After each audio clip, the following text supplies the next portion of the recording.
I will be talking about a kind of an overview about the management of critical leg ischemia due to below-the-knee disease or infrapopliteal arterial disease. And I'll restrict my discussion mostly to this area, not above the knee, not the femoral-popliteal or iliac segments. So we know what is a critical limb ischemia. Patients have got pain, patients have got ulcerations, gangrene for over 2 weeks duration when they get a lot of pain. And there is some objective evidence in their circulation that their ABPI is very low or the toe pressure is very low. Now these, almost 1 in 3 patients will lose their leg at some stage. 1 in 4 patients will die because of their concomitant cardiac and other disease. And many of these patients also live with tissue loss, pain, and various other problems that goes with a ischemic leg, despite intervention. And it is not surprising that there are so many people suffer from this critical limb ischemia. Now, how frequent is this problem in our population? I mean, as we grow old, the incidence of this problem rises, and it is much more common in patients who are diabetics, and the diabetics are almost 4 to 5 times more prone to develop peripheral vascular disease than the general population. And what is more worrying is that when patients have got diabetes, they've got multi-level disease, cardiac disease, cerebrovascular disease, renal disease, and so on and so forth. So this is one of the things which also dictates the outcome of any intervention, any treatment for peripheral vascular disease, in particular the below-the-knee disease, where the morbidities are very common.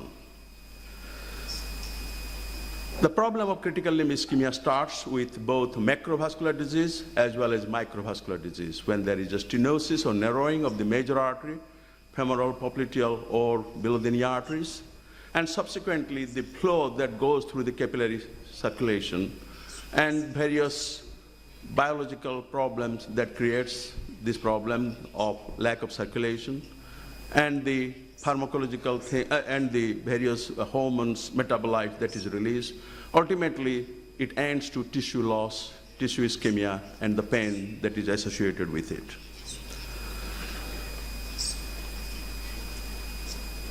We have learned a lot over the years, and particularly from the interventional cardiologists, as to how to treat small vessel disease. And many of the treatment that we do today are derived from the experience that the cardiologists have earned. Now, before we do all those kind of interventions, what I want to emphasize the fact that we must be able to clinically diagnose, assess these patients at the outset. And we must have a working diagnosis as to where the problem is. And we should, without fail, in our clinics, should be able to measure the ankle brachial pressure or toe pressure in all these patients. So this becomes the baseline onto which we can compare the outcome of any intervention that we will do subsequently. And we must screen these patients for various risks. And as we all do in our practice, the best medical treatment remains the gold standard before you do any intervention, and also continue this after your intervention. The frequent debate that comes today in our mind, whether open bypass surgery is better than endovascular surgery or endovascular intervention. And within the endovascular arena, we have also got whether we should do angioplasty alone, balloon angioplasty with drug-eluted balloon, or stenting or drug-eluted stenting, and various other things that has been used as an experimental process. But we still do not know what is the most ideal solution to this problem. But there is a lot of attraction towards endovascular interventions compared to open surgery. And I think when we use our common knowledge to decide what is best for our patient, then the end result should be better. We should also look at how we can classify this problem clinically. As we know, we commonly use either Poynton classification or Rutherford classification, and majority of the patients who come with critical leg ischemia belong to the class 3, class 4, or Rutherford 4 to 6. And this gives us some idea when we compare our results with other modalities of treatment. Similarly, we also need a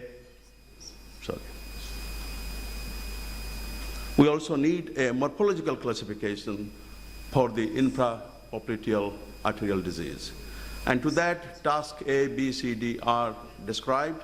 And what it does is that it enables us to decide the treatment for that particular patient. With regard to the best medical treatment that we offer to these patients, all of us are already practicing this. I'm not going to discuss this at length for these busy slides that I have. But important things are that we must identify risk factors in these patients. We must institute the appropriate treatment for various risks that is operating in this patient. One thing is missing in this is that supervised exercise program, but provided there is time for these patients to benefit from this, but that is something which is also not available in most of the teaching institutions even. So that is something should be kept in mind in trying to improve in some patients where intervention is never going to work.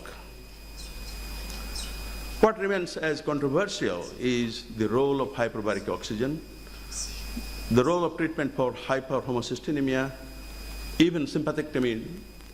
The NICE guideline in UK has now ruled out sympathectomy as one modality of treatment for these patients. I think podiatry has got some role. These patients need care for their foot and the care of the toes in order to prevent infection and progression of the disease subsequently. So I think that is something which we should consider as a part of our treatment.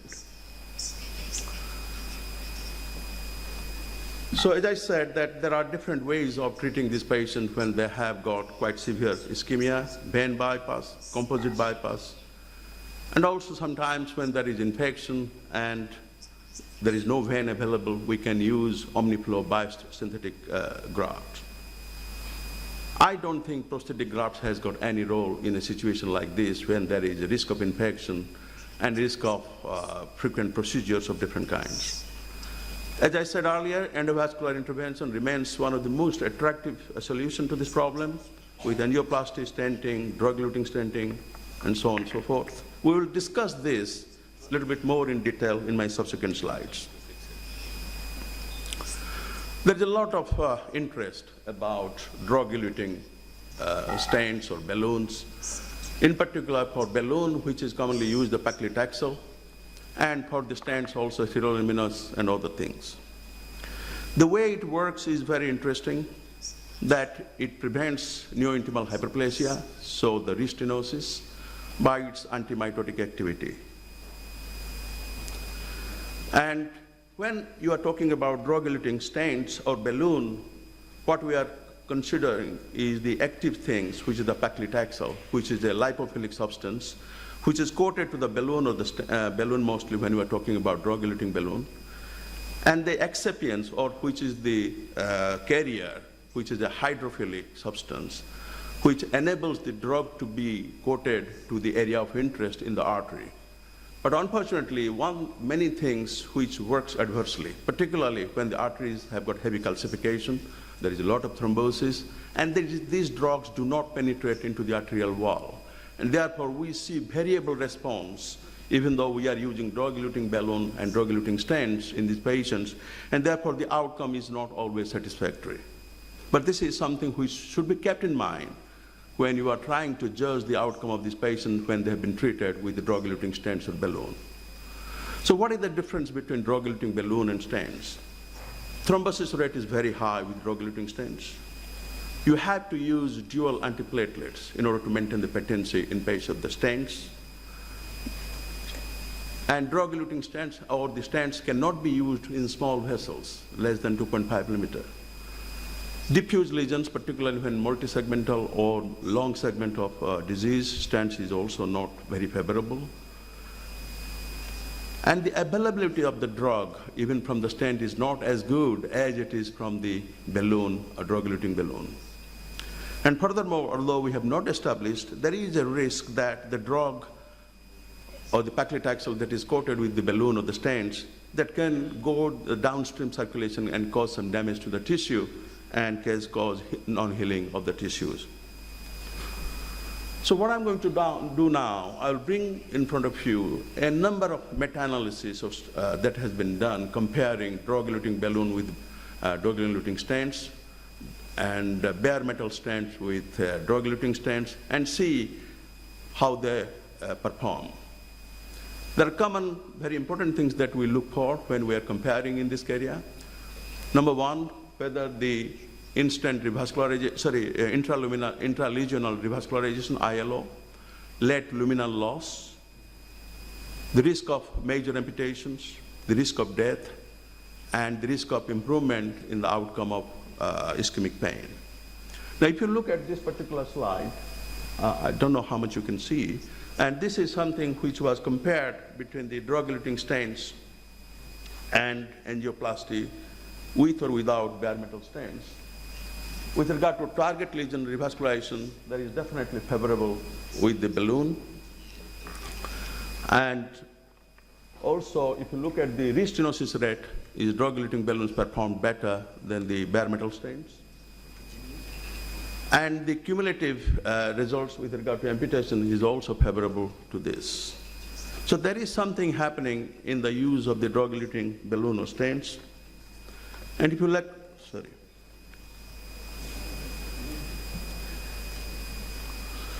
but with regard to the total death in these patients, whether intervention is endovascular, whatever, and also Rutherford class improvement from 4, 5, 6 to earlier 1, 2, 3, there is not much changes in these patients.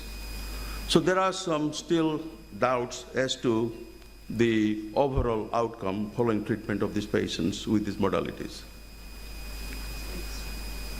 In this particular slides, I know again it is busy slides, the drug-coated balloon here has shown some better result with regard to restenosis, late luminal loss, and they perform better compared to the other modalities.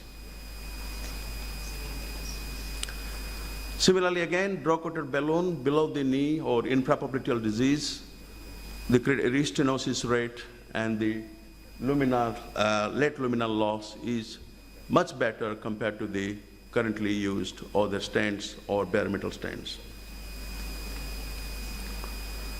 So the conclusion from all these meta-analysis that has been done comparing various modalities of treatment is this, that these particularly drug-eluting balloons, they do well particularly in preventing restenosis and late luminal loss. But as I said, the risk of amputation or death is not prevented by all these mechanisms, all these interventions. One thing is we must consider when you are planning endovascular intervention, whatever the modality, we should always try to improve the circulation according to the angiosome concept. Whereas if you are doing open bypass surgery, perhaps the best thing to do is to look at the best run-off vessels, outflow vessels, where we should consider the bypass should work. So finally, the recommendation from all these things was this, that there is definitely level 2 evidence that revascularization in infrapopliteal segment is indicated endovascular works better than the open surgery. And angioplasty is the preferred here. And angioplasty should be considered first and stent as the last resort. So there are some problems which we are going to address by the new things that is happening. We already know what Basel I has said. There is a new trial, which is the Basel II, which is going on in United Kingdom, which is looking at the economic analysis about the risk of amputation and death from various treatment and in all these procedures. And finally, the Basel III trial, which is again comparing the plain balloon angioplasty with metal stent, or drug-coated balloon with bare metal stent, or primary stenting with drug-eluting stent. Hopefully, once these trials are completed, then we will know what is the best solution for these patients. Thank you.